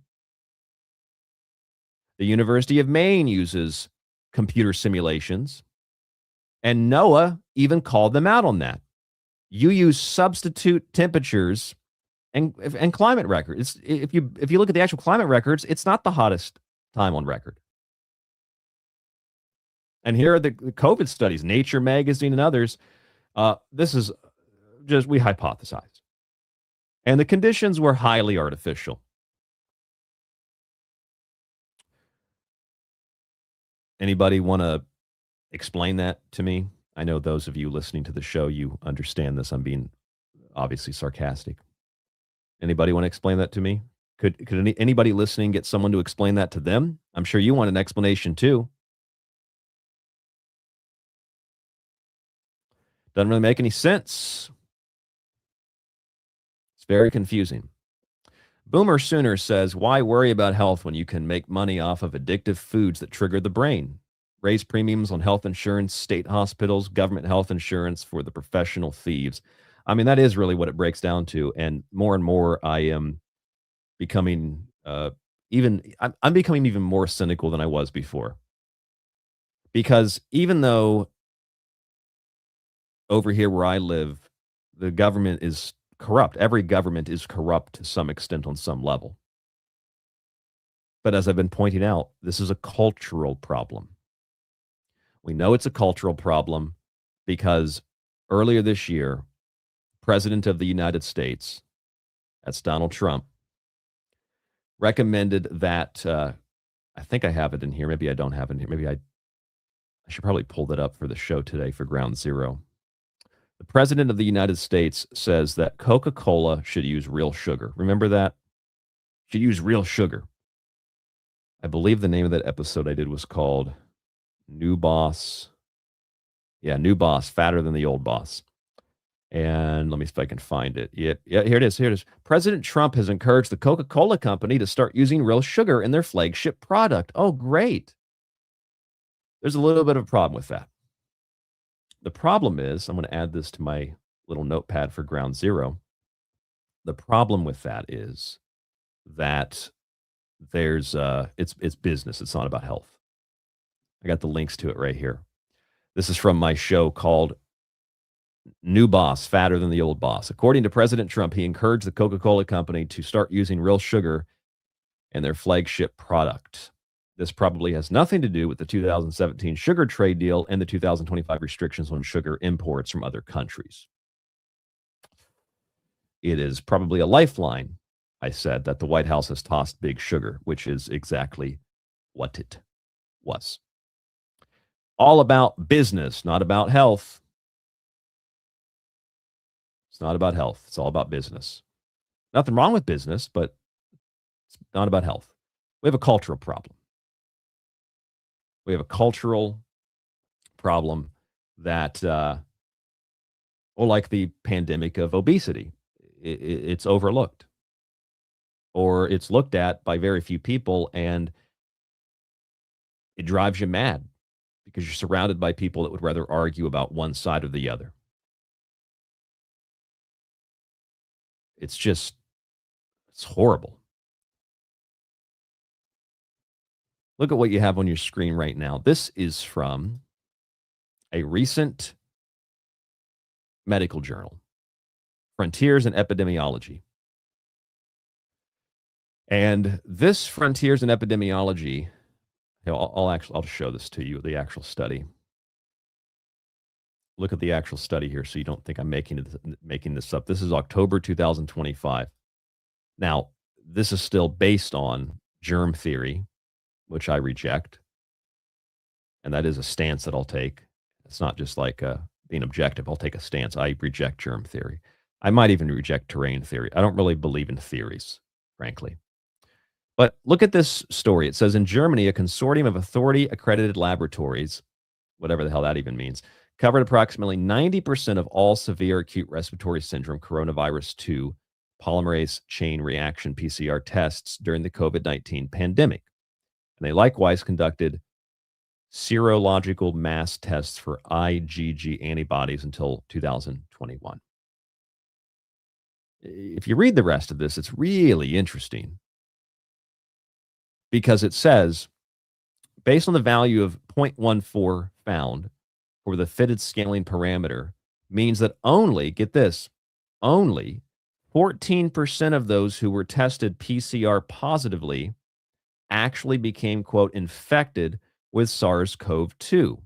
Now, again, this is still based on infection, which means to be contaminated or polluted by something, which would actually be the definition of vaccines rather than a virus or bacteria, because you already have these things in your body or on your body at all times. So you're not really ever infected with something, whether it causes you have a disease or not, which I don't think it does. But here is Frontiers in Epidemiology saying, and the scientists that worked on this in Germany and Lithuania, saying that of all those tests, and this consortium of labs did 90% of them, only 14% of the people tested who tested positive became, quote, infected. So hold on a second. You had all these cases, and the realigning of certain deaths that may have been like a motorcycle accident or people like overdosed on drugs, and they were like, that's a COVID death. Did you know George Floyd died of COVID? It's in his autopsy. It's true, not a joke. He tested positive for COVID. He died of COVID. So what I'm looking at here is an acknowledgement that, yeah, all those cases, only 14% of those people actually tested, with SARS-CoV-2. So I don't understand, because if you're doing the test, isn't the test itself supposed to tell you if you have any kind of particle in the body? So if you have it, wouldn't you be, quote, infected with it? Because infected means to contaminate something. So if you have this in your body, wouldn't you have COVID? Oh, there's asymptomatic people. Okay, so only 14% of the people that tested positive actually got infected with COVID. So what the fuck did they test positive for? It doesn't make any sense. And this is still based on the germ theory nonsense. I mean, what else do you want me to call it? It's nonsense. That's what it is. It's total nonsense. Here's the New York Times, a very similar story. I love this story during the pandemic. I printed this story out and I posted it at my job during the pandemic. Let's look at this one. Officials at Wadsworth Center, New York State Lab have analyzed, have access to CT values from tests they have processed and analyzed. I read ahead and analyzed their numbers at the Times request. In July, the lab identified 872 positive tests based on a threshold of 40 cycles, with a cutoff of 35. So not 40, but 35 cycles. A cutoff of 35 cycles. 43% of those tests would no longer qualify as positive. 63% would no longer be judged positive if the cycles were limited to 30. In Massachusetts, from 85 to 90% of people who tested positive in July with a cycle threshold of 40 would have been deemed negative if the thresholds were 30. Oh, so it's fraud. It's fraud. That's what it is. The whole thing. Oh my God, there's cases. Yeah, based on 40 cycles. And some will run even higher than that. Some will run at 45 or 50 cycles, which is insane. 40 is insane. If you run a 50 cycle, it's insane. Totally insane. Malorcas in the chat said, what kind of American are you? The kind that tests positive for freedom? Yeah, I tested positive for freedom. And so I tested positive for sarcasm as well. I mean, what am I supposed to do with that information? Just ignore it? Not pay attention to it? Just ignore it? What are you supposed to do with that information? Ignore it? Try explaining that to people. It's like, well, you're not a doctor. Well, it's funny you brought that up. I might not be a doctor, but I'm literate and I can read what the doctors are saying. And when the doctors are saying 14% in Germany, 14% of the people that tested positive got infected, what does that mean? I thought that if you tested positive, you had the infection. It doesn't make any sense. It's in their own words. I'll trust the authorities. What did the New York Times report? What did these labs report? Oh, most of the people that tested positive, if you ran the cycles lower for the PCR test, they wouldn't have tested positive. Yeah, there was no pandemic, but that's not even what this show is about. The show is about how they use words like, let's go back to the BBC. The BBC uses words that are really, really tricky. They use words like projection and could be and cases and super flu.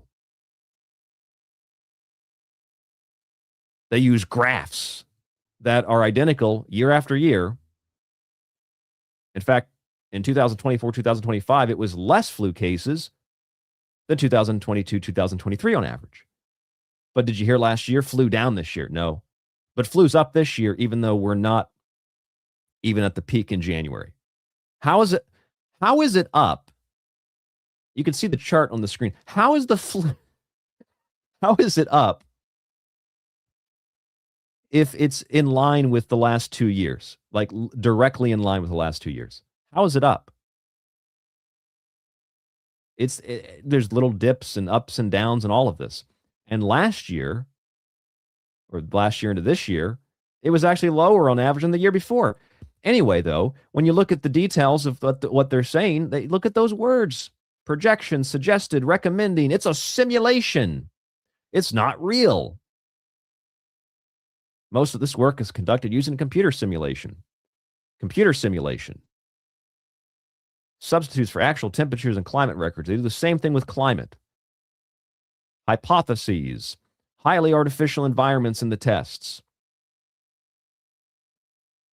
It's fraud. But beyond the fraud, it's also something else. It's also, look at this story from the New England Journal of Medicine. I love this story.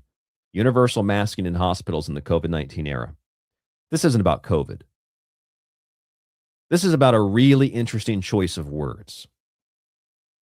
It is also clear that masks serve symbolic roles. Masks are not only tools, they are also talismans. And for those who are not sure what a talisman is, it's an object like a ring, like Lord of the Rings, or a stone or something like this that has magical powers. That's a talisman. Talismans that may help increase healthcare workers' perceived sense of safety, well-being, and trust in their hospital. Look at that. I have the link to it there. You can go and read it for yourself. There's a screenshot of the headline. You can look that up yourself. It's magic. Magic. It's like in Batman, where the Joker's like, "Who wants to see a magic trick? I'm going to make this pencil disappear." And he grabs the guy and he slams his head down over it. It's gone. It's magic. It's gone. That's basically what this is. You put your face in a mask, smash it in the pavement. Virus is gone. We killed the person. We saved them from the virus. It's magic. I took these screenshots from a presentation that I gave, asking the question, what is a demon? A demon is a supernatural being between gods and humans. This is directly from the dictionary. An inspiring force, your daemon, which today we may also call a virus. What is this virus, this demon? Okay, well, you know that you have things called exorcisms, right? Where does that word come from? Sounds very similar to exorcism. Exorcism, exercise. Same root. To exercise, like to run, to, move around, to do something like that. Physical effort. And to exercise is to drive out an evil. The root means to keep something away. Exorcere. Roy Kotansky writes in Greek exorcistic amulets that exorcists typically were, quote, adjuring demons directly by the name of the affliction they cause. You could choose to call them whatever you want. You can call them illnesses, call them ailments, diseases, demons, chaos, the unclean. Either way, these forces are distortions of creation and thus do not belong in the realm of the living, but of the dead. The demonic possessor is the illness. Think about alcohol. Alcohol, we call them spirits that possess and change us, like Bacchus or Dionysus. The unclean spirits equate to poor hygiene, unsanitary living conditions, parasites, polluted water, spoiled food, etc. Bottom of the barrel. That internal living monster is the demon, psychologically, but it's also the illness that we create. And it has to be exercised, like running exercise, but also like, I compel you in the name of Christ, exercise. It can be fed with drugs, alcohol, pride, greed, wrath, envy, lust, gluttony, sloth, sex, etc. Remember when there was this guy up in Canada, biology professor, who was naming all these COVID variants, Basilisk and Typhon and Charon and Argus and Kraken, because he wanted to scare people. People weren't afraid enough. You ever looked at a crucifix and a vial of holy water? The power of Christ compels you. The power of Christ compels you. And they hold up the cross and say, "Be gone, demon, be gone." Well, that's exactly what we do in hospitals and at medical facilities. The syringe, quite literally, with the little place you put your fingers to push the plunger down, that's a cross. And the little vial for your vaccine, that's your holy water. And you know the name of the demon, COVID-19, be gone. Right? COVID-19, be gone, or the flu, be gone. And we replace the black robes of the priest with the white lab coats of the doctor.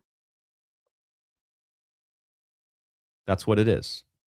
It's a modern exorcism, literally, because the disease is a demon.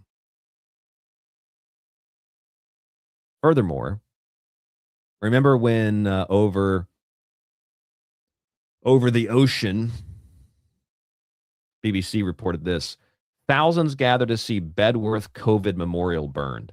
This is a memorial that they built, Bedworth, where they put, I think it was like poems and letters and pictures of people who had died into this wooden structure, like a Wicker Man situation, and then burned it. I think 10,000 people or so turned out. When I saw that, I thought, this is like Midsummer. I feel like they put a guy in a bear suit and burned him alive. The whole thing is ritualistic, from the burning of those offerings to the vaccine vial, which is the holy water, to the plunger syringe, which is the cross, to the naming of variants after mythological deities and demons. They're exorcism, exercise. Here are the different definitions of words directly from the dictionary, like infect, contaminate, virus, disease. What do these things mean? Infect means to contaminate. Contaminate means make something impure by exposure to or addition of a poisonous or polluting substance. A vaccine is an infection, folks. A vaccine is an infection, not a virus or a bacteria, which are in your body and on your body all the time. And what is a virus anyway? But in Latin, a slimy liquid poison. And what is a disease but the dis-ease, a lacking of ease? Things are a little difficult, a lacking of ease. That is magic. From talismans to plunger crosses to vaccine vial, holy water containers to white robes instead of black robes to exercise. It's magic. And that magic is used on all of us all the time for a whole lot of different things too, not just for health. Same exact stuff applies, as I said before, the same stuff applies to ufology as well. And that is the show because I have to prepare for Ground Zero and do some sound checks. If you're listening to this later, that show already aired, and you can find it in our archive. You can also find it at groundzeroplus.com. If you missed any of those shows I've hosted, this will be my third one in the last 2 weeks. I know a lot of listeners here are also fans of Ground Zero. You may even be listening to this on groundzeroplus.com. Hopefully Clyde will be better and back on Ground Zero sooner than later, but it's very fun to host Ground Zero. So I am happy to do it. I have to go prepare for that. Thank you so much for joining us in the chat room. Malorcas and Joe and Jan Simpson, and I think those folks are talking a lot more than others. Clay is in there as well. Deborah's in there. Noka. I missed a lot of the chat here. I see Tim is in there. Marilyn is in there as well. Let's see who else we have in here if I scroll down. Oh, Antonio. I don't think I mentioned Antonio. Hello, Antonio. Thank you for joining the show tonight. If I don't think I've really called out anybody's name tonight. So if you want me to shout your name out real fast, we have just a few minutes here and then we'll be done with the show. Jan Simpson said, if your lymphs work well, you detox correctly. But if they don't, you get viruses. But that is just sludge because your diet sucks and your body is not detoxing as it should because of your liver.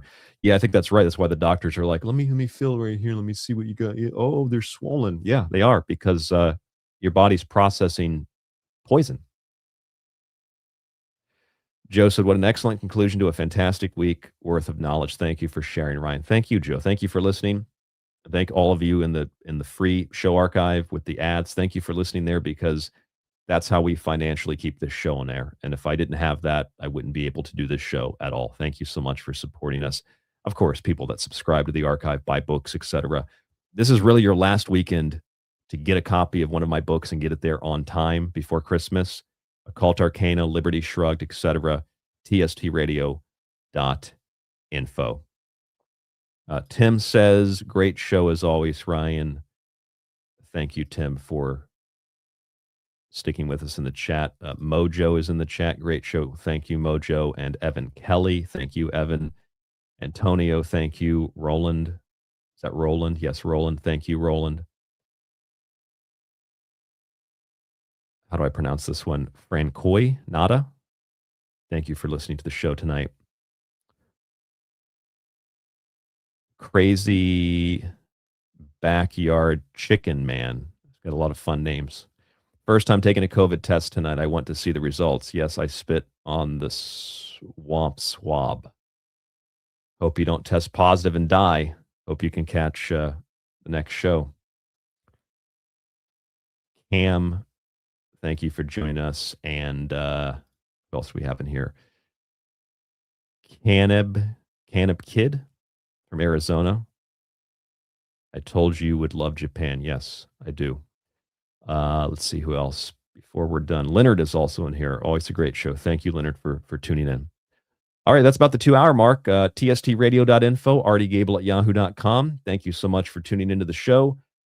I will have this little note thing that I have prepared for Ground Zero available if anybody wants to see it. It just has the screenshots and the links to the actual articles if you want to see that. Email me at artygable@yahoo.com. Also, since Jan asked in the chat, I did not feel the earthquake in Hokkaido. It was too far away. Was it 6 hours away? 6 hours away. I didn't feel the earthquake in Hokkaido the other day. 6.5, 7 hours maybe even. But yeah, I did not feel the earthquake. I did feel an earthquake here last night. The first one I ever felt that actually rattled the house. Most of the time, it's like, I don't know, if I use my microphone here as an example, it's just like, oop, that's it. Last night, it was a little bit more of like in 5 seconds and it stopped. But everything is good here. Everything is safe. I will be back with you on Ground Zero tonight, and then I will be with you next week on the show. I already got shows planned for next. I got some fun shows planned for next week, and we're going to get into Christmas, so it's exciting. TSTradio.info, artygable@yahoo.com. Thank you so much for joining us in the chat, in the free archive, in the subscription archive, however you support the show. Don't forget about Buy Me a Coffee. All the links are below. Stay safe, stay informed, stay healthy. I'll talk to you on the next episode of The Secret